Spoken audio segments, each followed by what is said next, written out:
Hey everybody, Willie Murillo here from Los Angeles, and happy Friday. We are at the International Trumpet Guild convention here in Anaheim, California, and I am with my good friend Remy Ohara, who is from UCLA, almost done with her undergrad. That's right. And Remy is a young superstar, amazing, and she just won in 2023 the National Trumpet Competition in the solo division.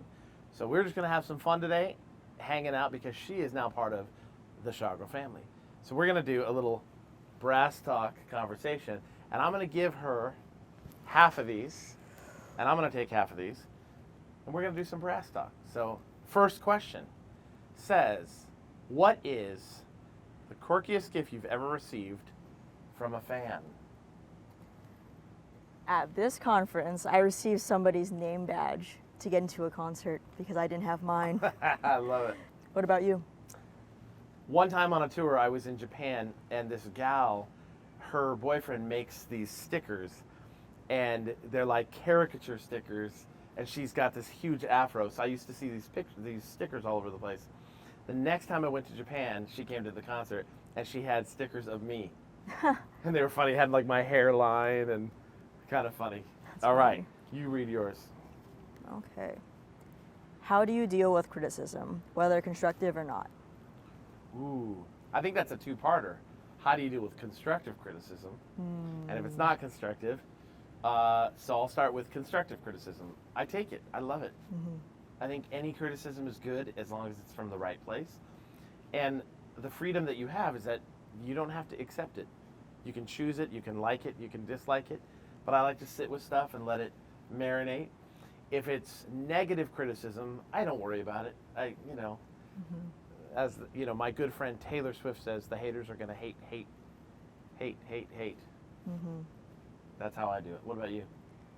I think you said that really well. I mean, for haters, I would say it's important to be as patient as you can and to also be empathetic and try to put yourself in the other person's shoes. Absolutely. And just see where they're coming from. But I think you can say that for constructive criticism too. Yeah. All right, next question. How important is interaction with your audience during a performance to you? Ooh, hugely important for me. As a jazz musician, I like people to feel where I'm coming from. And one of my favorite, probably my all-time favorite artist who makes me feel that is one of our very own in our family here at Schagerl, which is James Morrison. He's phenomenal that way. It's just the communication, what he shares with you and how it makes you feel. It's really incredible. So I think that's important. And I'm learning how to do that in a classical way too. I don't know how to quantify it in this conversation right now, but there is a connection, a human communication with that. How about you? I mean, I'd say same. Even as a classical musician, it's so important to feel that connection with the audience and the people you're sharing the stage with, because it's all about sharing the experience and evoking the emotion so that they can also feel that with you. Yeah, well said. Okay, you got one? Yes. Okay. How do you keep your trumpet in top condition, and are there any special maintenance tips you can share? Yes. First of all, I don't. I should. I'm terrible at it. And when I came to the convention today, I brought all my trumpets because Carl said, oh, people are going to want to try these.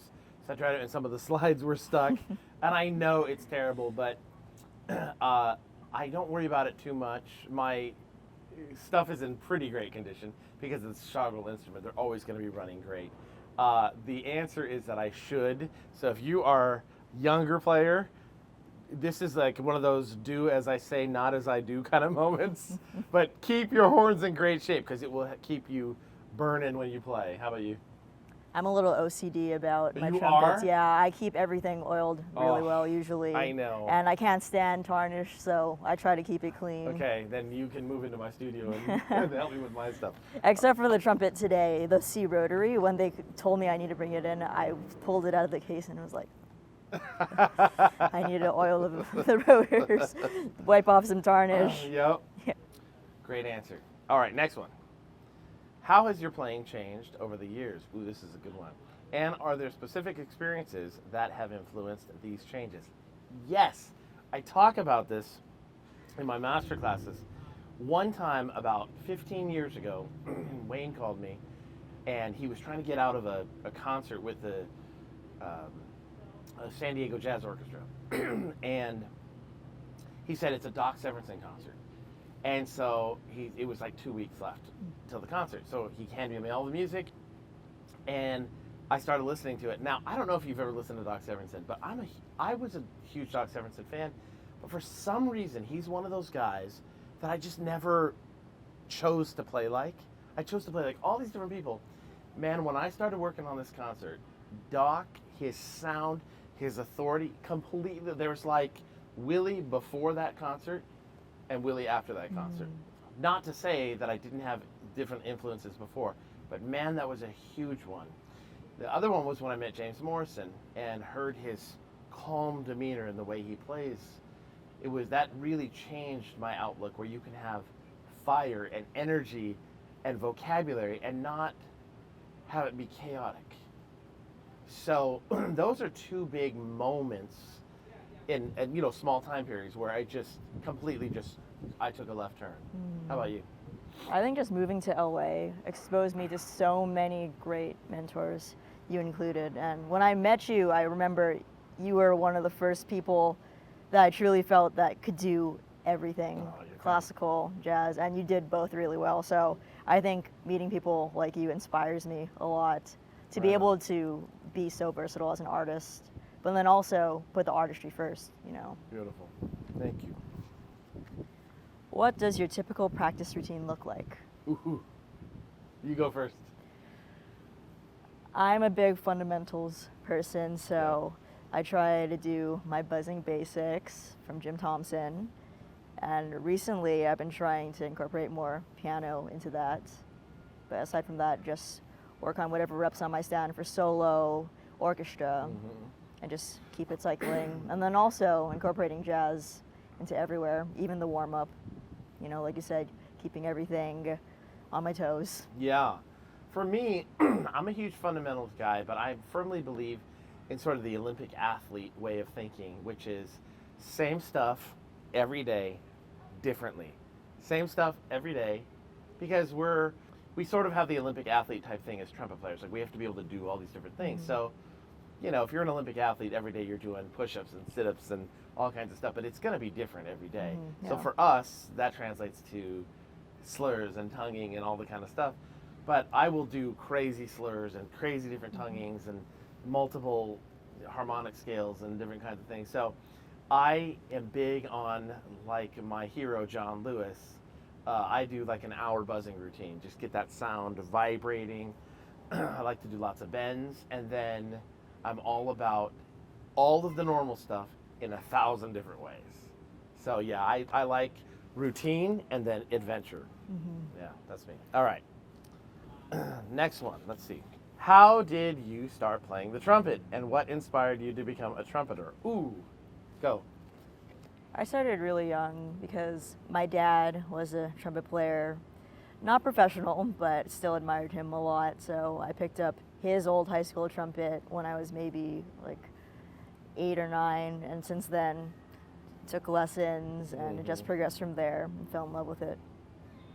Yeah, that's kind of my story too. My dad was a trumpet player, and but I'll tell you the turning point for me, not just playing the trumpet, but I had this friend, my best friend in 7th grade.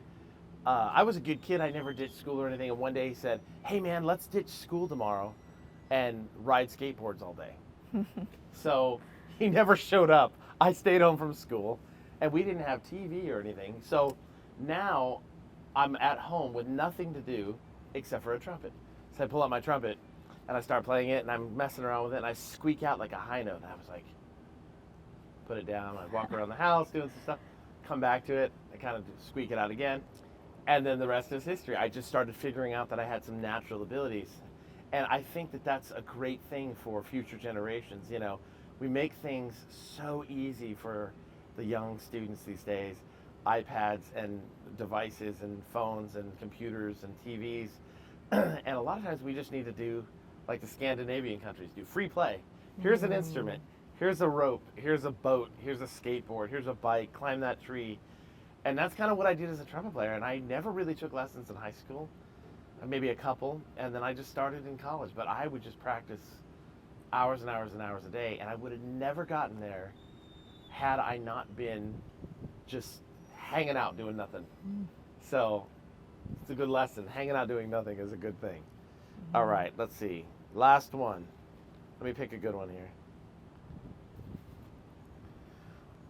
This is a great one. How do you deal with the challenges of life as a musician, such as travel and the pressure of being consistently creative? That's a good one. I think just always prioritizing your health, mental health, and making sure that you have the support system to make you feel well loved so you can stay motivated and creative. So, I mean, I rely a lot on my family, friends, teachers to keep me uplifted, and hopefully I will do the same for them. That's a great, I like that you said mental health. That's such a huge thing. For me, I'm a big advocate of the concept that the way we do anything is the way we do everything. So I have, lots of different avenues where I work and different careers. I have 5 children. I got lots going on. And I don't think I could survive with the jungle that we live in, with criticism and the schedule and all this difficulties. I always say the hardest thing about doing what we do is to keep doing it. And but I agree with you. I think keeping your mental health together and emotional health is really just, it's key.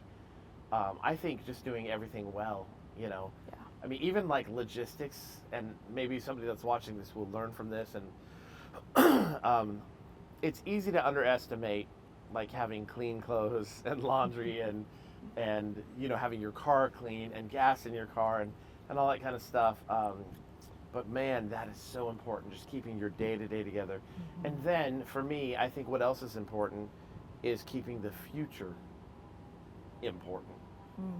Daily even. I mean, weekly for sure, monthly for sure, annually for sure, but even sometimes daily, writing down, this is what I need. These are my non-negotiables. This is what I love. This is who I am.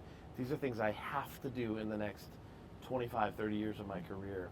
So I think keeping the perspective of what is important and then actually making it important. So yeah. So thank you guys for watching. We're going to do like a little talk show, I think, maybe on NBC probably. Yeah. America's favorite America's favorite topic, the trumpet. No. But thank you guys for watching, and this has been Brass Talk with Willie and Remy. Have a great day. See you at the next ITG.